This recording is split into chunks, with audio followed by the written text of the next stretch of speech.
I re-downloaded TikTok for this video, so the least y'all could do is drop a like on this video because I'm about to delete this damn app off my phone as soon as I'm done recording.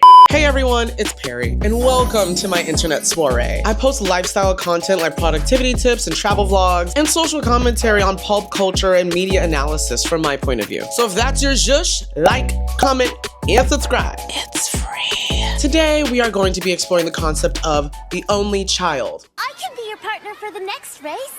Sorry, Sue Ellen. It's a brother and sister race. Maybe there's a contest for lonely children after this. It's only children, DW. A lonely child is what you're gonna be when I sell you. If it wasn't obvious, I am an only child. Yes, thank you. I meant, you're welcome. Now this video is for my fellow only children, but it's also for people with siblings who are probably wondering, why the fuck is my only child friend acting like this? Hopefully I can provide an answer.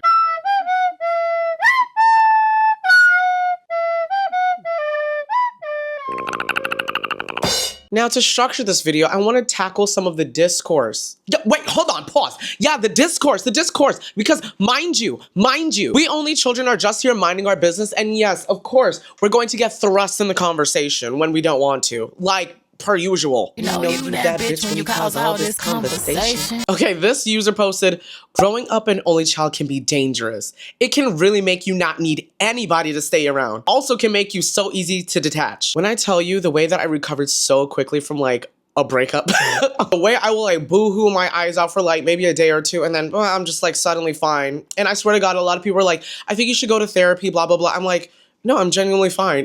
like I am genuinely fine. Like I will mourn, you know, whatever like loss of the relationship is, but girl, once you gone, bitch. The notorious J.O.V. Some people don't talk about how extreme loneliness is one of the implications of being an only child. Disagree. At least on my end, I absolutely disagree. I have never felt lonely growing up. I must preface that my family background is Jamaican, so I don't know. I just feel like outside of like Western culture, or at least like American culture, I should say, because my family is very tight-knit. I'm close with people on my mother's side and my dad's side, and I grew up with my cousins as if they were siblings, except they would return on home and I would have my space to myself. I've never in my life ever felt lonely. I don't think loneliness is a concept that I grasp at all, because loneliness is just not something that makes sense to me. Being an only child really helps you be able to do your own thing and go your own way, LOL. Yes, and it is a double-edged sword because I refuse to rely on anybody for anything. Like, no, if I can get it done myself, I'm gonna get it done myself. Asking my friends, people who are in my circle that are supposed to be like my ride or dies, girl, that's nobody for shit. And it's not that like I'm scared to ask anybody for anything. I'm not scared of like in that type of interaction at all. It's just that I just don't feel the need to. Like, people are like, rely on me, lean on me. Yeah, okay, when I need to. I just never feel the need to. Like, I will break my back before I admit that I cannot do something myself. Again, double-edged sword, because sometimes you need another perspective, you need another hand. It would be much easier the first time if you literally just ask for help. And I'm starting to understand and unpack that. I actually love being an only child. I can't stomach the idea of growing up with siblings. I kept asking my parents for siblings until I was like maybe 7 or 8. And then I realized, now why the f would I want to do that? I'm not going to say anything about people with siblings because this is not supposed to be like a bashing video at all, but people with siblings, they'll just do too much. Like, oh my fucking God. Like, having an only child isn't a good thing. Kids need siblings and cousins to grow up with. That's where they first learn who they are. The arguments, the play, the fights, all of this makes for a healthy childhood. Boys needs brothers, or they act like they're sisters or be weirdos. Okay. I'm gonna ignore the last part because she lost me. But anyway, what the bitch was trying to say. You know, like one thing that I will say a lot of only children lack, and this seems to be something that's very consistent among people who are only children, is conflict resolution skills. Like, girl, if I get into conflict with anybody or anything, my first instinct is just to shut down and mind my business. Down boots, bitch. Girl, I'm like, this whole entire situation is too spicy for me. I don't want to deal with it. I'm not going to deal with it. Like, why am I going to sit here and put up with this shit that is emotionally and mentally draining and dysregulating me? Bitch, bye. Bitch, I don't give a fuck no more. Like, oh, no, dunzos, not dealing with that shit anymore. But on another end, it's like, you're going to run into conflict in every single aspect of your life. And having the right tools in order to deal with it comes a lot easier to people who have siblings. I mean, that's just like a natural thing. But I wouldn't say that being an only child isn't a good thing for like that sole reason. No, that's just dumb. The only child They often show a higher level of independence since they do not have siblings to become codependent on. Absolutely true. Like I said before, bitch, at the end of the day, I've always thought about, oh, this is going to sound crazy and this might feed into something else we're going to talk about. But at the end of the day, I've always thought it begins with me, it's probably going to end with me. Like, I've never even thought of like a middleman in any scenario in order to get what I want. Like, I've always thought of myself as the direct line to whatever it is that I need or want. And you can even ask my parents, like, as spoiled as I may have seemed growing up, I've never asked them for anything. Like, or, okay, maybe I have, but it's never been anything crazy beyond the usual. Like, okay, I think usual might differ for like a lot of us. Wow, being an only child really made me antisocial and a loner. What the fuck does ICL mean? Oh my God, am I showing my age? Oh, I can't lie, bitch. Oh my God. We do ICL. I thought it was NGL. Not gonna lie. Wait, hold on. When did the zeitgeist change? Wow, being an only child really made me antisocial and a loner. I can't lie. Staying with my family, friends, and their kids are always together, and I'm just here in my room sleeping. Bitch, then wake up. I can't relate to this. I don't know. I'm an extrovert and I'm a Leo. But like, I just can't relate to this. I don't know. Like, I can see how only children can become loners, especially if they're homeschooled. Oh God. Anyway, that's a whole other story. But like, no, I've never had that. Anybody you ask will tell you that I am not introverted. I'm so sorry. I'm not an introvert and I'm not a loner. I'm to think that being an only child is some type of neurological condition or disease, and I'm so serious. I don't mean this to attack all only children. Some of you guys are great. Some of you guys are amazing. But some of y'all are horrible. A lot of y'all are horrible. Like, y'all need some siblings because you've never not gotten what you wanted for your parent or had to sacrifice something for somebody else that you know or are close with that isn't like your friend or your boyfriend or your girlfriend. Y'all need a reality check. You guys are the most self-centered, arrogant, narcissistic people in the entire world. And this is coming from me. If you know me in real life, you know I'm not self-centered. But yeah. You guys are crazy. I think that you need some therapy for that. I'm deeming it only child syndrome. Like, it's something up here, but we can fix it. We can fix it. The nurses, the doctors, we can work on that. We can get to fixing it, okay? There's something wrong with y'all, but we can fix it. Okay, hold on. There's a lot to unpack here. The first thing is, he said if y'all know me in real life, y'all know that I'm not self-centered. And bitch, you got siblings? So you're self-centered with siblings. Bitch, what?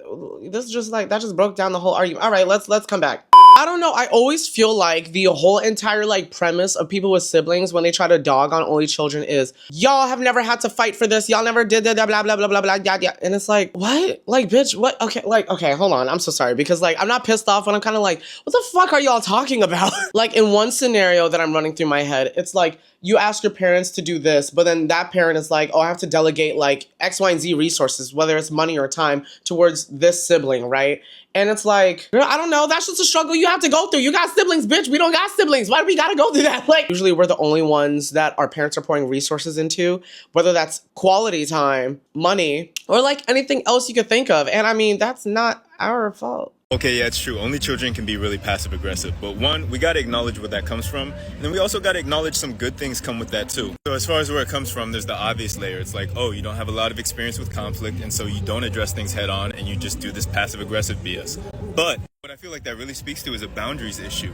And I think the funny thing and the ironic thing is a lot of the times only children have a better sense of what their boundaries are than anyone else. At the very least, they feel entitled to those boundaries because they're used to having their own space, both physically and mentally. So the discord between what they feel like they're entitled to boundary-wise and what they're actually willing to enforce is pretty big sometimes. And the funny thing about passive aggressiveness is you think the aggressiveness is going outward towards the person, but really it's a deflection of the resentment and aggression you feel inward. It's a sense of self-betrayal is really what underpins most aggressiveness, especially when it comes to boundaries. Because at the end of the day, if you were very aware of what you felt comfortable with or what you didn't feel comfortable with, and you actively chose not to enforce that, that frustration, that anger, is more than likely partly self-directed or directed inward.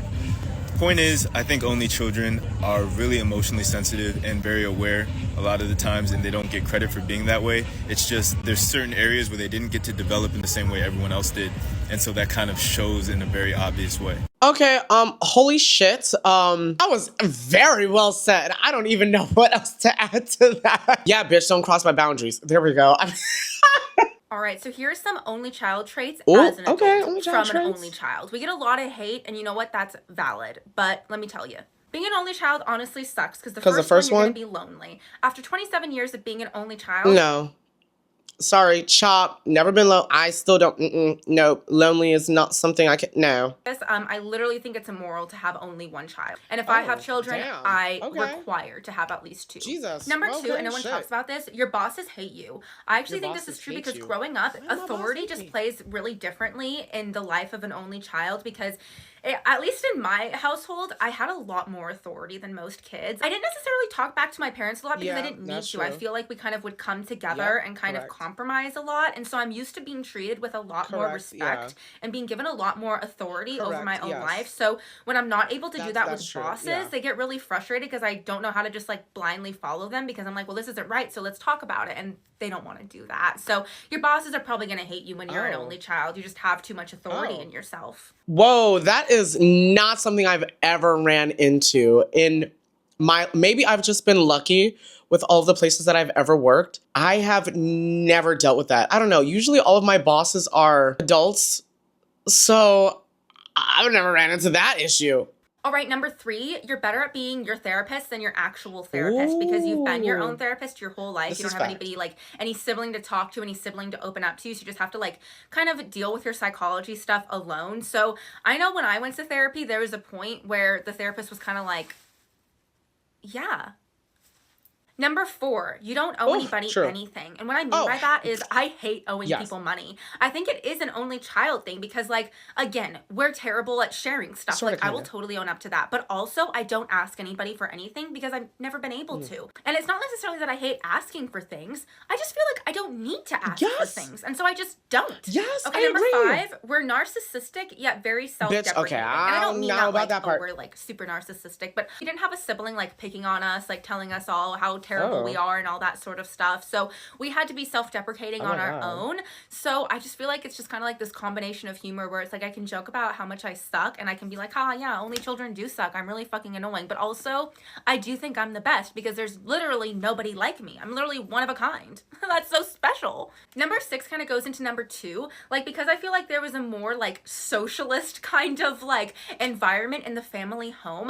You had to mature and grow up really quickly. Like I feel like I've been 30 since I could talk because I've had to speak to adults on an adult level. And Yeah, like even talking to my parents, like, listen, like my parents just instilled a lot of tendencies in me. Like I've always been able to communicate my feelings. I've always been able to communicate like what I want, what I like, what I don't like. Always been able to communicate that like as a child towards adults. I mean, yeah, I don't know. Like I would always get that, oh my God, you talk so well for your age, blah, blah, blah, blah, blah thing like from like adults all the time. And like, ugh. Like, yeah, I'm kind of surrounded by adults for like majority of the day. terrible at handling death. Like we're not very externally emotive. We're just like very emotional to ourselves in our room. Like our room is our sanctuary, all that kind of stuff. So I think on the outside, we're really, really bad at handling death. I think we're really, really bad at consoling people because nobody's ever really consoled us. I disagree with that one, at least on my end, because even when I first experienced, the passing of a loved one, I had my whole family there comforting me, young, old, similar age. Like I had everybody there comforting me, and that still carries on to today. Because that first time that somebody passes away and it really gets to you, like everything that happens in that instance, it's a developmental stage, I strongly believe, like how you handle death and the other mechanisms that play around you. You know what I'm saying? Like there's so many factors that go into like how you will deal with somebody passing later in life. And thank God my foundation was fucking solid as hell. But I mean, I can see her point for that though. I absolutely can see her point, but I just disagree for me. Number 8, and again, this might not be true, but I think that we're more organized. I think that We are more organized. We are more organized. I'm so sorry. That's just a fact. We are more organized. I'm so sorry. Even if it's like chaotic as hell, we're more organized. I'm just leaving it at that. Like we're so much better at being organized in general because we've had to structure ourselves for majority of our life, if not like, our whole life. We've had to structure ourselves and develop systems and, like have some sort of stability to some degree. I'm speaking from like a neurotypical point of view, but I mean like, yep. Are you an only child? I'm the same as you. It's horrible because when you are an only child, You were the only shot. there's no one to fall back on. Yeah. And also there's no one to deflect the attention. So like when your parents are mad at you, they stay mad at you. Oh, plus you're never good enough either. No, never, Yeah. never. Listen here.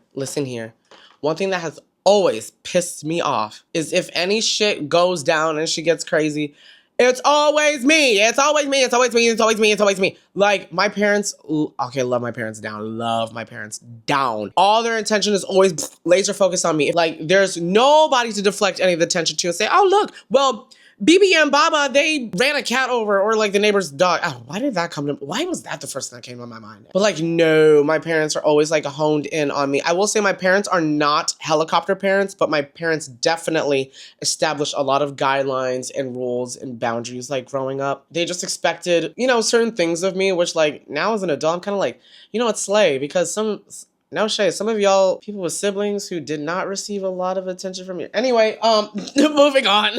You can always tell when someone is an only child because they do not act like everyone else. Because you have to remember that Hold since on, they pause. didn't have What the fuck is he shaving?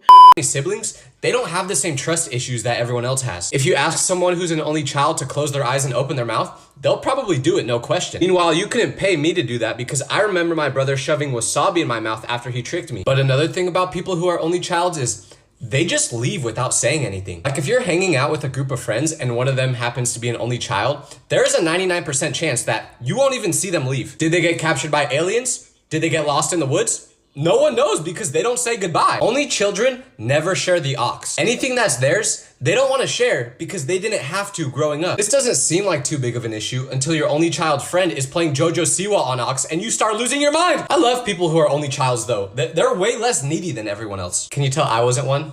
Okay, I don't know about the sharing the aux thing because I just love listening to everybody's music and everybody's like playlists and everything. But, ooh, clock it. No, I do know somebody who... Anyway, one thing about only children, you will find two types of only children. Either the ones that are needy as fuck and cannot function with, or like me, who I'm kind of like, very low maintenance. I'm like, I'm probably not going to ask you for anything. But the main point that he mentioned is that we will leave without saying anything. It's a bad habit. It's a bad habit. But child, I'll never forget when I came home and I woke up and I had like 5 missed calls from my friends from the night before. They're like, Perry, where did you go? Where did you go? Where did you go? We were over here looking for you. I was like, oh, bitch, I left and I went home. And they're like, what? What do you mean you left? I was like, I got on an Uber and I left. Like, what are you talking about? And here's the thing. I hate telling people like, not even like where I'm going or like what I'm doing, but I'm just like, bitch, why do you want to know that? Why are you all up in my pussy? Okay, edit that out, edit that out, edit that out. That was crazy. That was crazy. But like, one thing I love is the Irish goodbye. I love an Irish goodbye. If I'm not feeling the vibe, if it's not like my cup of tea, I'll probably say deuce to whoever it is I'm talking to, but nobody else will see me leave. I'm so sorry. I don't know what it is. I just said what it is. Well, you know what? Take it or leave it. Take it. That's your only choice. But yeah, this was us diving into like the only child discourse. And you know, honestly, what I want to do is probably do a follow-up video to this one because I have a ton of friends who are only children also. So it would be so interesting to like have a little panel discussion on like the only children discourse or whatever. I don't know. But anyway, I want to thank you guys so much for watching this video. Agent P out.